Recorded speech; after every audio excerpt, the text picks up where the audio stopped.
Vem comigo, a notícia não para. A gente continua acompanhando o caso de um feminicídio registrado aqui em Uberlândia. Caso que chocou todo mundo, caso envolvendo a Ellen Cássia Cardoso, que foi assassinada pelo companheiro ou pelo monstro no bairro Brasil, aqui na cidade de Uberlândia. Bom, nosso repórter Tarcísio Oliveira está neste momento com o delegado, chefe da Polícia Civil, Dr. Marcos Tadeu, que tem mais informações em relação a esse caso triste, que foi noticiado e muito aqui no nosso Balanço Geral, e que esse histórico de violência não é de hoje, como a gente disse ontem. Nós estamos falando de um homem violento que até foi condenado por causa de um sequestro que aconteceu em 2020 e, lamentavelmente, nessa semana ele concretizou as ameaças que fez à companheira. Tarcísio Duarte, por favor, vontade. Boa tarde, Rafael. Boa tarde para todo mundo que nos acompanha. Olha só, a polícia já ouviu, ou melhor, tentou ouvir Diego Piretti, acusado de matar a própria esposa com 5 facadas no pescoço no apartamento da família no bairro Brasil, aqui em Uberlândia. O crime teria acontecido na frente do filho do casal de apenas 8 anos. Por isso, nós vamos conversar agora ao vivo com o Dr. Marcos Tadeu, chefe do 9º Departamento de Polícia Civil, que vai dar mais detalhes sobre essa fase inicial da investigação. Boa tarde, doutor. Obrigado pela participação. Como é que foi essa tentativa de depoimento ontem com o acusado? Pois bem, uma vez que o principal responsável, o suspeito, que ele ainda é suspeito, do feminicídio, foi preso pela Polícia Militar de Goiás, fica aqui o meu agradecimento. No intercâmbio de informações com a nossa Polícia Militar e a Polícia Civil, nós tentamos proceder à oitiva do mesmo durante a lavratura do auto de prisão em flagrante. Todavia, o mesmo se reservou no direito de permanecer em silêncio, é uma garantia constitucional que a pessoa tem. Mas, durante todo o conjunto probatório, todo o conjunto indiciário que nós já dispunhamos, ele foi, então, autuado pelo delegado de plantão nas sanções do artigo 121, parágrafo 2º, inciso 6, que é exatamente o crime de feminicídio. O segundo passo, agora, com a instauração do inquérito policial, o qual deve ser concluído no prazo de até 30 dias, é apurarmos, primeiro, a motivação do crime, as suas circunstâncias e a mecânica, e também se o filho do casal presenciou a todos os fatos. Caso isso tenha ocorrido, além de ele responder por um homicídio qualificado, haverá uma majorante da pena, que é o crime ter sido praticado na presença de criança ou adolescente. Para você que está chegando agora, relembre o caso junto comigo. Ellen Cássia Cardoso, de 34 anos, foi morta na última terça-feira, durante a noite, no apartamento da família no bairro Brasil, com pelo menos 5 facadas no pescoço, depois de supostamente ter cometido o crime. Ele é o principal suspeito, a polícia acredita que sim, que foi ele. O marido, Diego Piretti, de 39 anos, fugiu com o filho. As câmeras de segurança ali do prédio flagraram o momento da fuga, e aí ele deixou então a criança com um conhecido e seguiu sentido ao estado de Goiás. Na cidade de Cachoeira Alta, ele foi localizado pela polícia e preso, foi trazido posteriormente para Uberlândia. Aqui, Diego optou pelo silêncio ao prestar o primeiro depoimento à polícia. A Polícia Civil, como o doutor acaba de dizer para a gente, tem 30 dias para concluir o inquérito, mas já se sabe que Diego vai responder pelo crime de feminicídio e vai pegar pelo menos de 12 a 30 anos de prisão. Doutor, o que vai definir a quantidade de anos que vai ser a pena aí a Diego? Pois bem, o Poder Judiciário, uma vez que nós concluindo o inquérito policial, será encaminhado ao Ministério Público o oferecimento da denúncia. Nós acreditamos que seja realmente por feminicídio. Ele será processado primeiro pelo juiz singular, posteriormente deverá ser pronunciado ao tribunal do júri, e no tribunal do júri, ele vindo a ser condenado, o juiz vai aplicar a pena, então, que vai de 12 a 30 anos. Para aplicação, acharmos o quantum dessa pena, o juiz deverá proceder ao que nós chamamos da dosimetria da pena, que começa com a primeira fase, que é a fixação da pena base, a segunda fase, que é a análise das circunstâncias judiciais e as circunstâncias legais, da segunda fase, e, por último, o juiz analisará a presença de agravantes ou atenuantes, majorantes ou minorantes da parte especial. Ou seja, esse quantum da pena dependerá do arbítrio do Poder Judiciário. Lembrando que aqui no Brasil nós temos o princípio do livre convencimento motivado do juiz. Caso ele venha a ser condenado pelo tribunal do júri, o juiz deverá fundamentar o quantum de pena que ele será condenado. O senhor adiantou para a gente também que, se for confirmada a informação de que o crime aconteceu na frente da criança, essa pena também pode aumentar, né? Exatamente. É uma majorante que está prevista no artigo 121 do Código Penal. A pena será aumentada, poderá ser aumentada de 1/3 até a metade. Olha, desde 2014, a polícia já coleciona registros aí de ameaças de Diego Piretti à companheira Ellen Cássia. Ela que registrou ocorrências na polícia e, no ano de 2020, resolveu pôr um fim ao relacionamento. O casal se separou, mas inconformado, Diego, na época, sequestrou ela e o filho. A família foi localizada em uma fazenda, resgatada e, posteriormente, Diego foi preso naquele ano de 2020.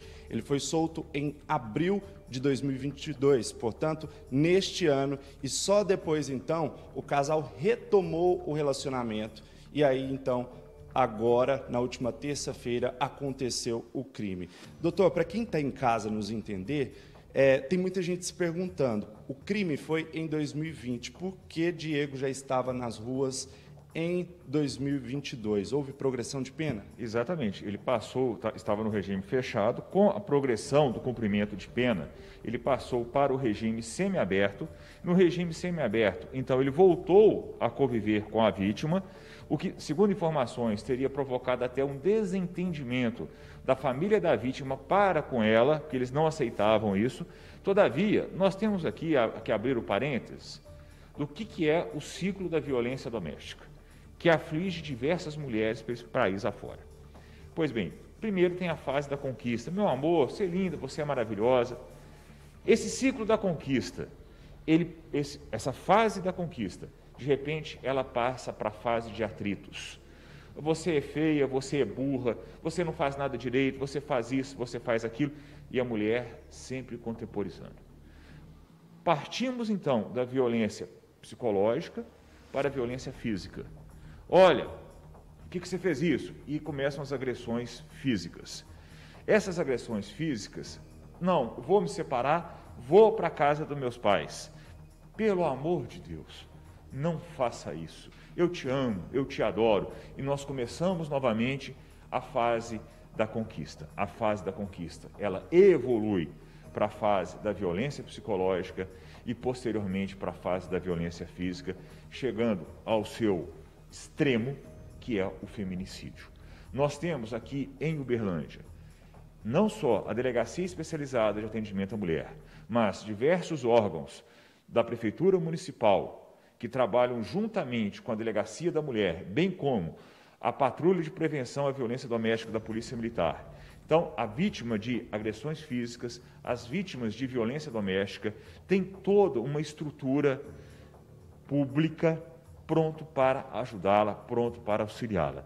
Não se cale, não permita que se complete esse círculo de violência e que tenhamos mais um outro feminicídio. É muito importante que aquela pessoa vítima de violência doméstica procure, seja a DEAN, seja a Polícia Militar, sejam os órgãos da Prefeitura Municipal, para que não possamos ter mais uma outra ocorrência de feminicídio em nossa cidade. E vale frisar que, independente dela ter voltado ou não com um ex-companheiro, seja lá por qualquer motivo, a culpa nunca é dela, da vítima, né? Jamais.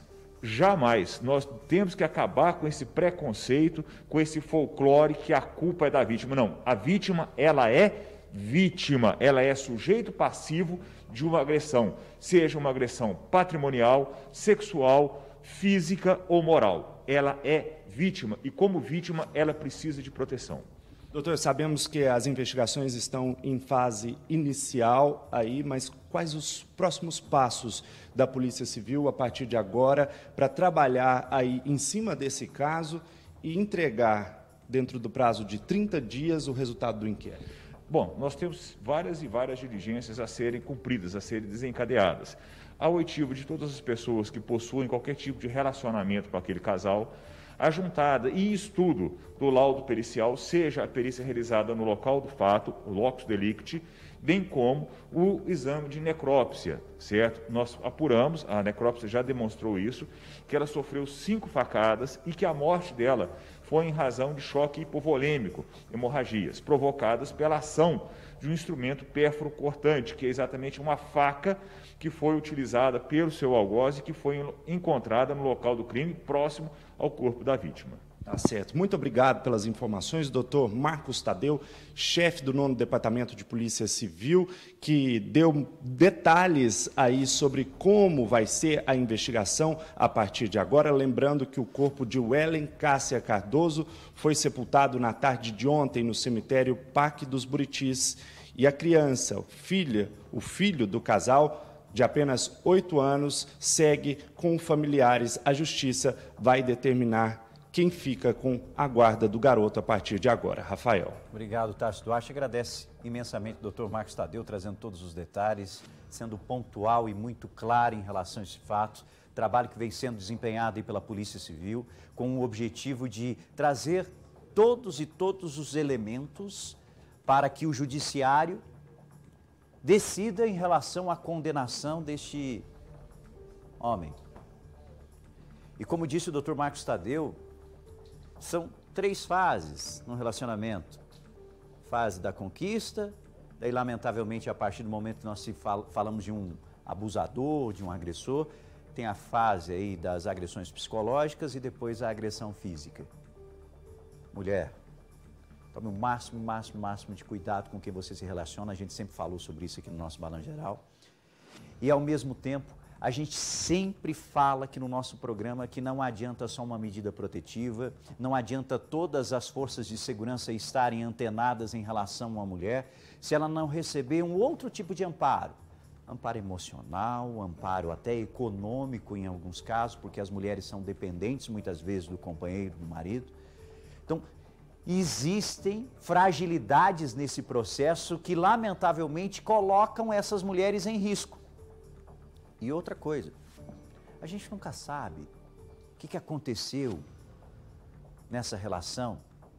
A gente nunca sabe como é que foi a retomada dessa relação. Será que ele não ameaçou ela, ameaçou o filho, por exemplo? Não sabemos. E imagine para essa mulher que tinha virado a página, daí de repente, ele está solto. Depois de tudo que ele fez, ele estava solto. Por quê? Por causa de uma progressão de regime. E aí? É lógico que a família dela estava revoltada. É lógico que todos. Agora imagine para essa mulher, e sem se esquecer, que eu tenho certeza que passava muito na cabeça dela. Ele é pai do meu filho. Pai do meu filho. Isso, você sabe muito bem, pesa evidentemente numa relação. Uma situação absurda. Tudo indica que o autor foi ele, tudo indica, até porque ele fugiu dessa forma, preparou mala, mochila, levou o filho e entregou, inclusive, o filho para uma irmã dizendo, ó, cuida dele porque eu não volto mais, e fugiu. Fugiu por quê? Porque cometeu um crime, evidentemente, está claro. E a gente espera que a justiça faça a sua parte. Agora, mesmo com a condenação máxima de 30 anos, não fica 30 anos preso. Não fica. E, infelizmente, a família dessa mulher e a família desse garoto fica numa situação extremamente difícil. Difícil, de luto, de dor.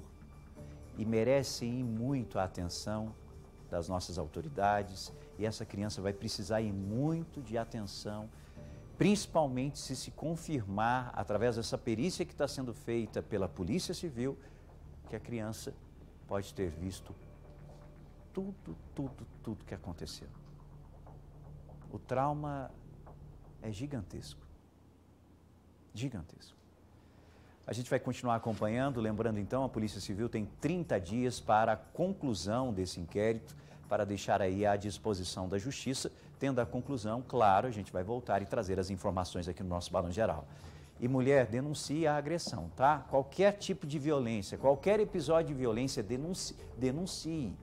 Procure as nossas autoridades. Converse com alguém da família próximo, alguém que você confia, mas, por favor, não se cale. Porque a gente não quer mais tragédias. Chega. Ninguém quer. Ninguém quer.